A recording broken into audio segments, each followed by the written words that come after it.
নমস্কার বন্ধুরা, চন্দনা কুকিং স্টাইলে আপনাদের সকলকে স্বাগত। মালপোয়া তো অনেক রকমভাবেই বানানো যায়, তবে আজকে একেবারে সহজ পদ্ধতিতে নরম তুলতুলে মালপোয়া রেসিপি শেয়ার করছি। ভিডিওটি ভালো লাগলে একটি লাইক করবেন আর চ্যানেলটি সাবস্ক্রাইব করে পাশে থাকার জন্য অনুরোধ রইল। সবার প্রথম একটা কড়াইয়ের মধ্যে 1 চামচ মৌরি দিয়ে এইভাবে শুকনো খোলায় একটু ভেজে তারপরে গুঁড়ো করে নেব। এবার এখানে একটা পাত্রের মধ্যে নিয়ে নিচ্ছি 500 গ্রাম দুধ। দুধটাকে আমি আগে ভালো করে জাল দিয়ে তারপরে ঠান্ডা করে নিয়েছি। এবার এই বাটির মাপ করে ঠিক এতটা মতন দিয়ে দিচ্ছি সুজি। যতটা পরিমাণ সুজি দিয়েছি ঠিক ততটা পরিমাণ দিয়ে দিচ্ছি ময়দা। যতটা পরিমাণ ময়দা আর সুজি দিয়েছি ঠিক তার অর্ধেক পরিমাণ দিয়ে দিচ্ছি চিনি। এবার এর মধ্যে দিচ্ছি সামান্য পরিমাণ লবণ আর দিচ্ছি 1 চামচ ঘি। একই সাথে দিয়ে দিচ্ছি যে মৌরিটা আমি ভেজে গুঁড়ো করে রেখেছিলাম সেটা। এখন সব কিছুকে একসাথে খুব ভালো করে মিক্স করে নিতে হবে।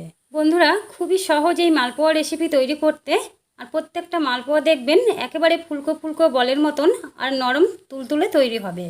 এখন মালপোয়া বানানোর জন্য সব কিছু একসাথে খুব ভালো করে মিক্স করে নিয়েছি। আর এখন দেখুন ব্যাটারটা অনেকটাই পাতলা মনে হচ্ছে। যেহেতু এর মধ্যে সুজি দিয়েছি তাই এইভাবে মিক্স করার পরে 20 মিনিট মতো রেখে দেব। সুজিটা যখন খুব ভালো করে ভিজে যাবে তখন ব্যাটারটা অনেকটাই ঘন হয়ে যাবে। এবার এখানে কড়াইয়ের মধ্যে দিয়ে দিচ্ছি 2 বাটি জল আর দিয়ে দিচ্ছি 1 বাটি চিনি। এবার এটাকে খুব ভালো করে ফুটিয়ে শিরা তৈরি করে নেব।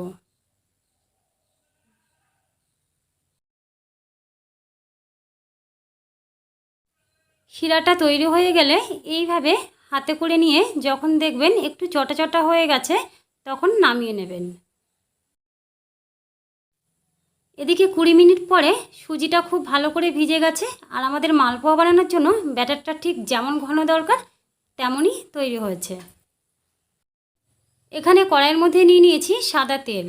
তেলটা গরম হয়ে গেলে এইভাবে আঙুলে করে 1 ফোঁটা ব্যাটার তেলের মধ্যে ফেললে দেখবেন ওপরে ভেসে আসছে। এইভাবে বুঝবেন তেলটা ঠিকঠাক গরম হয়েছে।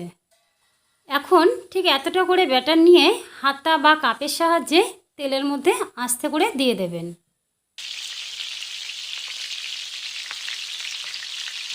তেলটা ভালো করে গরম হয়ে যাওয়ার পরে গ্যাসের আঁচটা মিডিয়ামে রেখে মালপোয়াগুলোকে ভেজে নিতে হবে। মালপোয়াটা যখন ওপরে ভেসে আসবে তখন ছেঁকনির সাহায্যে এইভাবে উপরে তেল দিয়ে দিলে দেখবেন মালপোয়াটা আরও খুব ভালো করে ফুলে উঠবে। আর দেখুন বন্ধুরা, মালপোয়াগুলো কত সুন্দর বলের মতন ফুলে উঠেছে।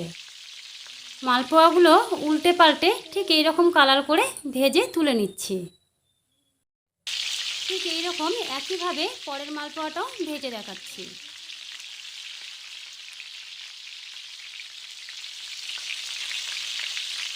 আর দেখুন প্রত্যেকটা মালপোয়া কত সুন্দরভাবে ফুলে উঠছে। সব মালপোয়াগুলোকে আমি এই রকমভাবে ভেজে নেব। এইভাবে প্রত্যেকটা মালপোয়া দেখবেন খুব ভালো করে ফুলে উঠবে আর একেবারে নরম তৈরি হবে। আর এখন বন্ধুরা আমাদের সব মালপোয়াগুলো ভেজে নেওয়া হয়ে গেছে।